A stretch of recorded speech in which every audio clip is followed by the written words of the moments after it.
Hello and welcome to the transcription explanation of this design. It was done in a rather classic style, and I'm really happy with how it turned out, and I love the flow and the weights of it. And let's go ahead and read it. So here's our first word, second word, third word, fourth word, fifth word, and sixth word. Fairly straightforward, nothing too difficult here to parse between them. And now let's get into the letters of the words. So you read each word starting at the bottom and then going counterclockwise, like a time traveler going back in time.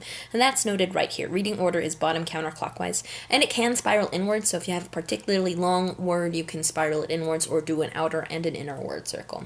But none of these are like that. They're all just simple words. And we start at the bottom, and this is our first letter. And this is a divot, like a bite taken out of our word circle. So anytime the word circle gets interrupted, it is a divot stem. And this is a shallow divot because that divot, that interruption, is 50% or less complete. In this design, we don't actually have any of these deep divot or omega shaped stems because we don't have any of these letters, but we have quite a few of these shallow divots, which is why we're able to link it up very nicely. So we have a shallow divot, so we're in this row. And then we look at the modifiers, which are here. And they are dots, like these, or there are lines like these, and the lines can also curve like this here. That has a curvy line there that counts there and there, because a line counts where they end on the letter stem, and it can count for multiple letters, and it can curve, loop, and form other shapes. So we have this with one line, making it a V. Then we continue around our word circle, and this is a circle on the line of the word circle, and it's a smaller circle. In fact, all of these little circles, that one, that one, that one, that one, that one, that one, that one, that one, that one, that one, that one, and that one, are all vowels. And they are smaller than consonants, and they can also be attached onto the consonants, so like hanging out inside a consonant, like this one or this one.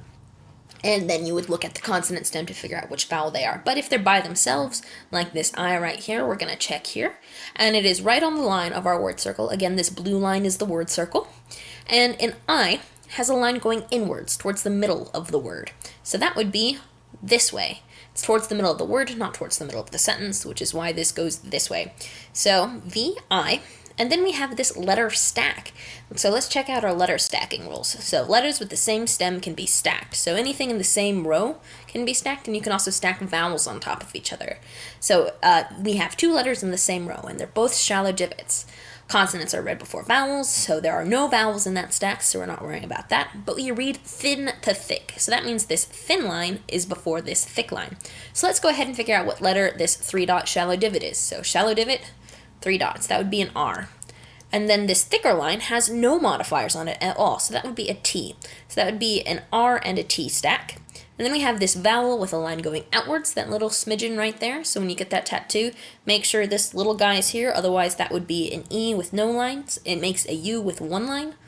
And then the actual E is here with no lines. So VIRTUE, virtue.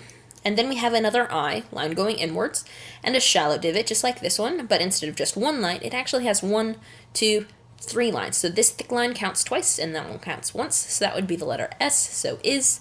Then we have another vowel, and that one's inside the word circle, like that, making it an O. And here's another letter stack, so we have the thin one on the inside with one line on it. So again, this little smidgen of the line going through the L and ending on the N is important. So N, and then an L with 3 dots. And then a Y, which is a circle on the line of the word circle with 2 dots. So only. And then here we have the word virtue again, except instead of stacking the R and T, I put them separate. So I could have this T kind of connect up with that only. So bottom is here, VIRTUE, virtue. And again, there's that little tiny U line, virtue. And then we have another I line going inwards, except it ends on this N. So circle inside the word circle with one line modifier at the end here. And that line modifier, it can pass through the N here and not count for it and only count once there because it counts where it ends on a letter. So this counts once, where something like this counts twice. So in, and then our very last word, starting with this little E right there, we have a circle on the line with 1, 2 lines. So this is another time where it counts. So it looks like it passes through, but it ends here and it ends here. If it didn't count, you would be able to see the line going through it. So EX, here's another TR stack, except the T is on the inside and the R is on the outside, opposite this one, which is why we have the T there, the shallow one, the thin one, and then the R with 1, 2, 3 dots on the R, and then we have an E inside the R. So even though that dot is kind of with the E, no vowels ever have dot modifier. So if there's a dot and a vowel right next to each other or on top of each other, that dot still goes with the consonant. So 1, 2, 3 dots still exist in this shallow divot, making it an R. And then we continue around. Here we have this letter, which has 1, 2, 3 lines attached to a circle inside the word circle. So circle inside the word circle, 3 lines is an M. And then here we have the I with the line going inwards. And then our last letter is the shallow divot with 1, 2, 3 lines. So this curve here is just part of the lines from the M and is not part of any other letter other than the lines for the M. And then these 3 lines for the S can end there because we wouldn't want them to go and end on this X because an X can only have 2 lines and that would put too many lines on it. So I had to end them somewhere. So I put them there. So virtue is only virtue in extremis. And that is that design. I hope you like it. Thank you. Bye.